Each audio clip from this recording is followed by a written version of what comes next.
Alright, well, underneath the car, it's apparent that we need to do a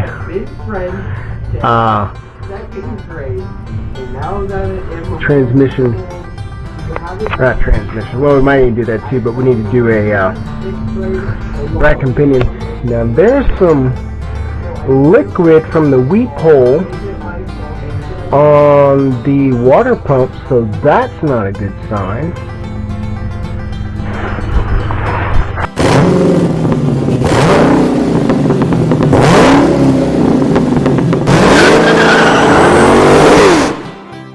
Hey everybody, we're back working on the Firebird. So we did the spark plugs and stuff last week, new coil, blah blah blah. What we're working on this week is taking apart replacing the rack and pinion. So what we have here is a very oily, leaking rack and pinion. So it looks like it's mainly from the front seal, honestly. But since we're already under here, we got jacked up, and it's been an issue for a while anyways. We're going to go ahead and just replace it. I could probably repair it, but since these are not the same rack and pinions as on the LS car, from my understanding, so because the angle right here is different, so we're going to go ahead and see, compare this rack to the LS rack that we got from the Camaro. Just kind of fit it in here, see what it looks like, and just compare. So we're gonna look at that and see what we see, and go from there with our assembly and decide which one to get. But I kind of like to stick with an LS1 rack. It looks like there's be enough room and angle to do it. So you just don't want to get up in here and with the brake lines and everything. But I think there'll be enough room. So what I'm going to do first is undo these two hoses here and let them start draining. And then I'm going to go up top, and we've already got the steering wheel in the down position with the seat belt through the bottom of the steering wheel and then buckled, so that the steering wheel can't spin when we go to take apart or take loose the actual steering linkage from the wheel shaft to right here. So then we can just pull that whole assembly out. I'm going to take the wheels off and go ahead and take our nuts off of our new sway bar links. Good night. Our tie rod ends, boo, and get those loose.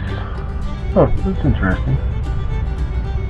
Oh, looks like that nut up there is not bottomed. Oh, look at that. Could be the shadow. Anyways, so you need to do all that, and I'm going to get started right now. Obviously, you want to use your line wrenches so you're not stripping. So let's get to work. Alright, so we looked at now the hose issues might be an issue with the way they're lined up, but the actual connections, the actual fittings will fit into the LS1 rack. So we're going to work on getting this rack out, and then the side, if we want to, we'll kind of mock this one in there and decide if we want to go from there. No, when you typed in that. Strike that. You got a 1/2 inch. You push the, you'll slide the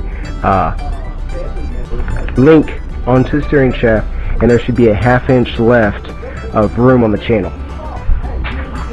In fact, let's just take a take you over here and show you. I keep forgetting to do that. Alright, so here we go. So, see that slot there? So I measured from the housing of our link to the rack and pinion from the steering shaft, so we can line that back up correctly.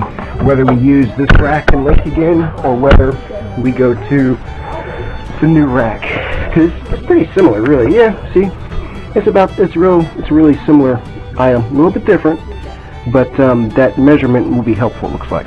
I think we'll go ahead and use that link if we can. We'll see. I was kind of surprised they didn't see that on video per se. Boy, it looks like that screen's fogged over. But anyways, I was able to just use the hammer and kind of tap the steering link of the rack off of the steering shaft, and that worked pretty well, thankfully. So now what we'll go ahead and do, we've taken our measurements front and rear with the tires on, and just to kind of take a look see what our alignment was. I'm hoping not to have to reset it. We'll see. And we'll measure the rack as well, so that we can take those dimensions, and either if I swap parts onto this one, either way we'll be ready to go. So let's get to it. We gotta knock these ball joints off. Alright, there we go. So now what we need to do is, on top of the steering rack, there is it's a bolt that runs through the top. It's 15 inches on top, 17 on the bottom. So we're gonna do that next here. Alright, so we're gonna do that next. And we should be able to just slip it right out. Should. Alright, going under.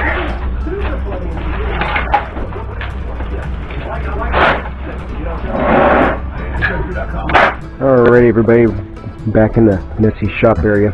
So what we're doing, this is the LS1.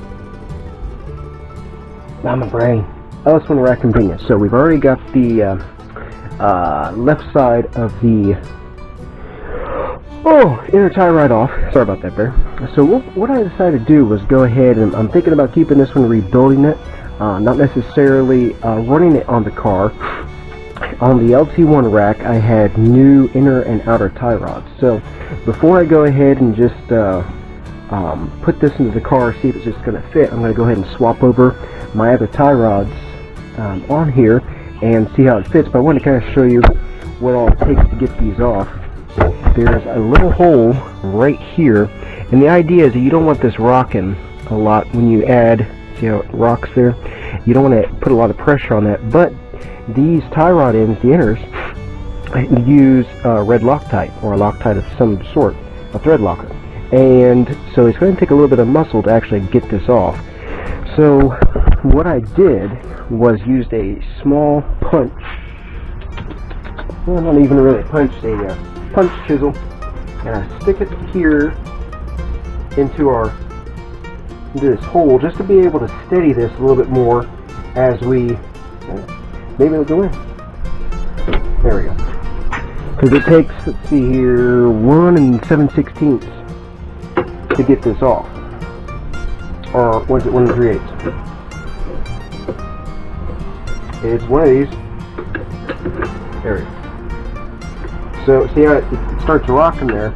So to be able to give it some kind of steady, because it's running on the teeth back through here, so you don't want to damage this gear. So we're going to see if we can do this without a lot of rocking. Hey everybody, we're working on the Firebird some more. Like I said, we needed to just got a lot of leaks on this rack and pinion, and it seemed like there was a lot of play in the steering wheel, and I had planned to replace this anyways. Now what I was going to try to do, I mentioned that, was to use this LS1 rack on the car, or at least buy an LS1 rack to go on there right now, so that when I do the swap, I'm already done. But what I ran into was a couple of issues where the angle on this is a little bit different. So the angle here pushes out farther into the frame, and I'll show you that. Everything else seemed like it would have worked fine, except for this portion. And the hoses looked like they were going to be fine. So, but the LS1K member right here, notice the location, see how far this is cut out, see where our brake line is, see where our hole is here. Okay, so that's our mounting hole. Now let's look under the car at what we've got here. So I was going to try to make this work. Doesn't look like it's going to work. It's going to be quite a few months, I think, might be a year, before we actually try to swap. So, but we still need a rack and pinion. If we go to the track, this one's dripping, so the steering wheel's got a lot of play in it. So we're just going to get a new rack. But here is why. If you're going to do an LS swap, or you're just thinking, well, which rack and pinion do I buy? This is why you wouldn't go with what fits on an LT1 car. So here's our mounting hole, and then here is this, and then right behind, sorry for the shaky camera, right over there is our brake line. So I should have taken this video with the rack in here, but I didn't. Plenty of room. That's not the issue. It's just right here. Now, you know, I might be able to, you know, cut some of this and make it work, but the issue is still this brake line coming around here. You know, this much would have to be cut off to make that work. You know, we could try it, but at the moment I'm not quite looking into doing that much work to it. Plus you're going to lose some of the strength. So if you compare the video with what you just took earlier about where the mounting point is for the rack, you'll see there's about that much less of the K-member there, which makes plenty of room for the LT1 rack angle to fit. So we're going to go ahead and just get the Advance Cardone rebuilt rack to fit in here. Hook up all of our lines, swap over. I made a measurement of the rack, made a measurement of with the tie rod ends, and made a measurement with the tires, so we've got that so we can line it up to as close to the alignment specs as possible. You know, like I said, got the steering wheel straight with the seat belt.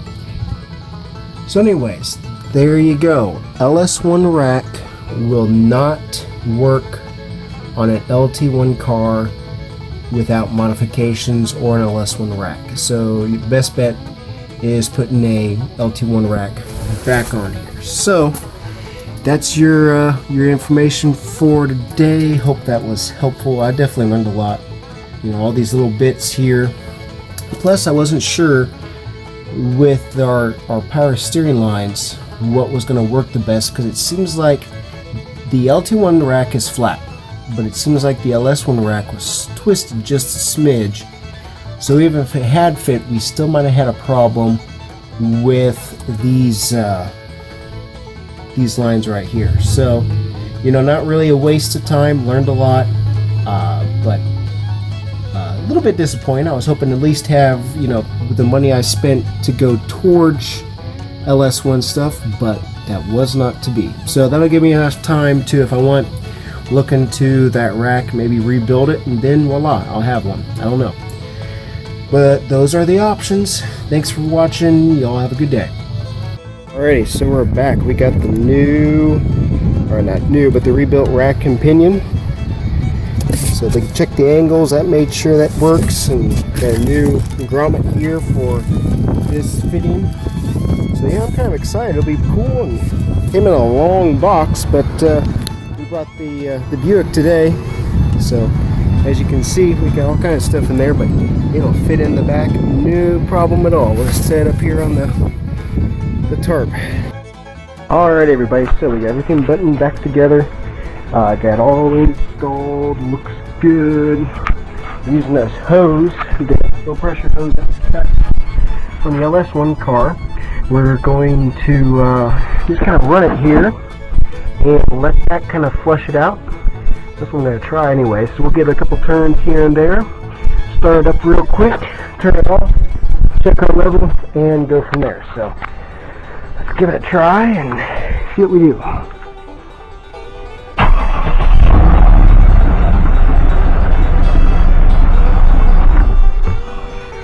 Alright, check our level here. That's great.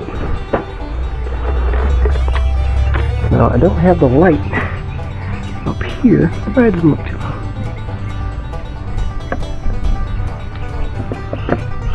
Looks like we got plenty there still, so that's good. Get a flashlight so we can watch progress.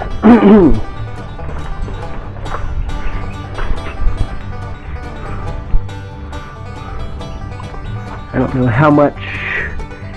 Oh, interesting. Okay. Well, it looks like when we did turn on, the low pressure shot backwards. Okay. Well, we can handle that. We'll do it about so and see if that helps some of the mess. I have all kinds of time where I can clean up here. pun intended. Alright, let's see where we're at.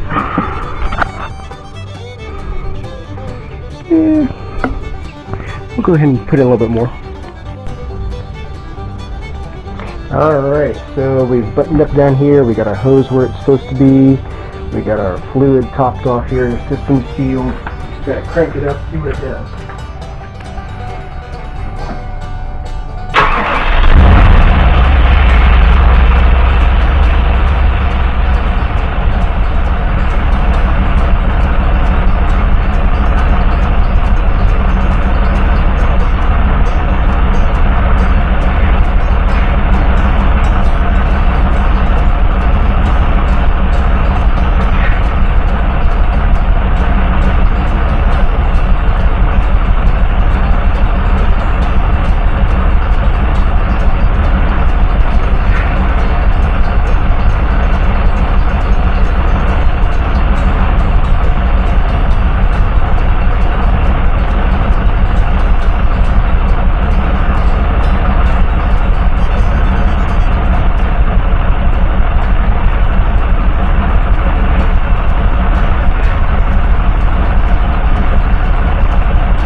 Alright everybody, so it looks like we pretty much got it straightened away. I think the color in the fluid looks a little bit weird for a little bit because of all the air bubbles. It almost turned it to almost like a honey mustard style color, but now it seems to be fine. I think it was mainly just the air bubbles, so we're not going to worry too much about the height at the moment. But we got back up and everything. Looks pretty good. So we're going to put the lug nuts back on, get it on the ground, and leave it running, see what the fluid looks like once it's leveled, and go from there. So we'll talk at you a little bit later.